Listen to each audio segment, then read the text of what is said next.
So nice to meet both of you. How are you both doing? Great. Really good. Yeah. How are you doing? I'm good. Are you at South by? Are you enjoying the festival? Sure. Oh, loving the festival. It's my first time here. My first time here too. Yeah, loving it. Well, I loved the surrender. It's both terrifying and heart-wrenching. Julia, my first question's for you. How did this idea come about for the surrender? Well, this was loosely inspired by real events, what my mother and I went through when we lost my stepfather. My mom hired a death doula, which I had never even heard that that was a thing before. And it turned out, I mean, we did not take it as far as the movie Yeah, does. Let me just I'd hope not. Yeah. say that. What? But You didn't? yes, my ritual outfit. No, but basically during that process, I just kept thinking, like, what is the absolute worst case scenario that could happen in the situation? And that became the surrender. Your short film Pieces of Me has sort of a similar theme about the perverse lengths people will go to get what they want. Is there anything that sort of draws you to these types of stories?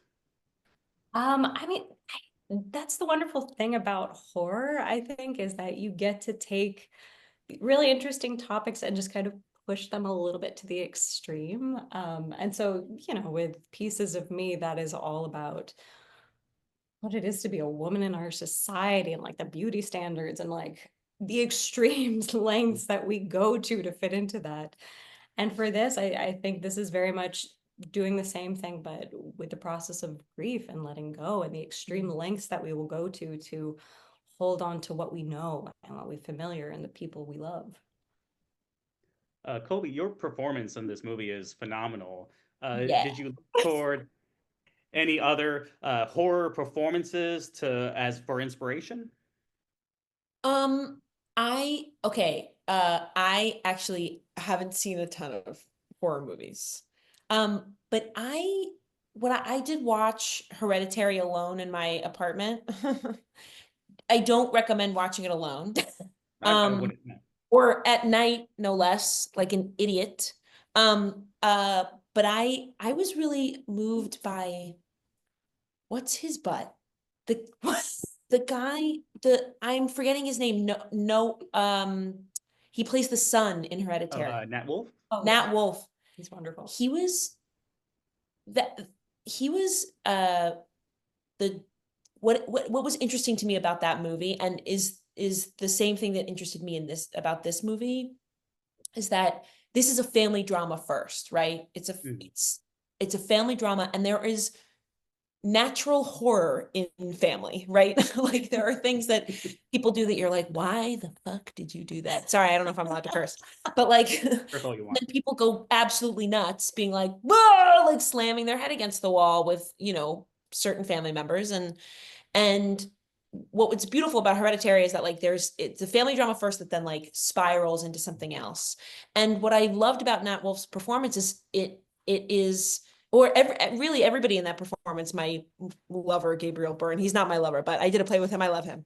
Um like is that everybody's performance is grounded in reality, in the reality of losing a kid. And Mhm. then it turns, right? And Nat dealt with like the horror of having killed his sister while he was high with such intense internal hatred that I was like, there's something so amazing about what he's doing. Um, and there was a stillness to it, which I really loved, which of course uh, don't do very well. I like the stillness for Megan comes much later in the movie. But I loved that performance. Does that make any sense? It made perfect sense to I me, think and so. I love Hereditary. You mentioned not really watching a ton of horror movies. Was there any kind of struggle, like diving into this kind of dark subject matter, or is it all kind of second nature? I mean, after doing The Boys for so long. I loved it. I have no trouble diving into high stakes stuff for some reason. I don't know if it's like growing up in New York City that I'm like, oh, this feels normal. but you know, grew up playing pretend.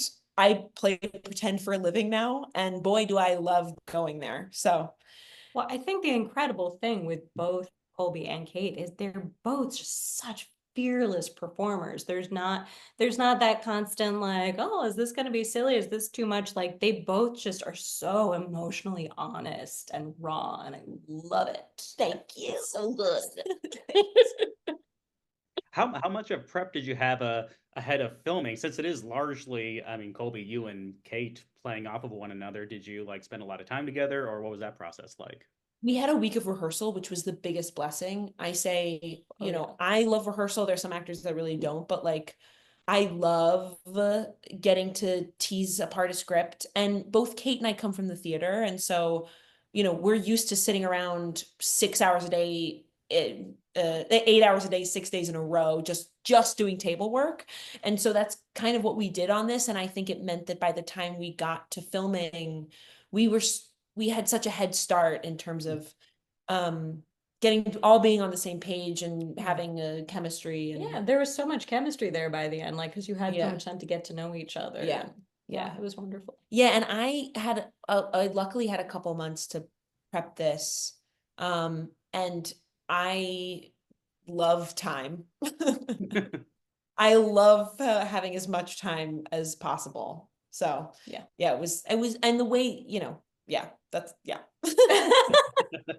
Julia, you've worked in the sound department a lot for many other films, and this film has a lot of interesting uses of sound or the lack of sound to build tension. What do you think the most important lesson you learned working in sound for so long, going into writing and directing your own projects? Oh boy, I mean, gosh, I've tried a lot of different departments out. I mean, writing and directing was always the dream, but you know, for a long time, didn't really think that women were allowed to do that because I never saw it, and then was like, oh wait, we can do that now, thank God. But I mean, I think sound is one of the most important key elements for horror. It is what makes everything work. I mean, it's so funny just in the editing process. You play a scene and you're like, you guys, this does not work at all. And then you add music and you're like, holy crap, this is fantastic and terrifying. And you get the sound effects going and you're like, oh my God. And we had just the best composer, Alex Winkler. Like, oh my God. He did our score in record time too. And it was, Really? yeah, he did the whole thing in like a month. Whoa. I shouldn't tell people that because then everyone's going to ask him to do their score. But We like time. We like time. time is great. Time is great. But he was wonderful.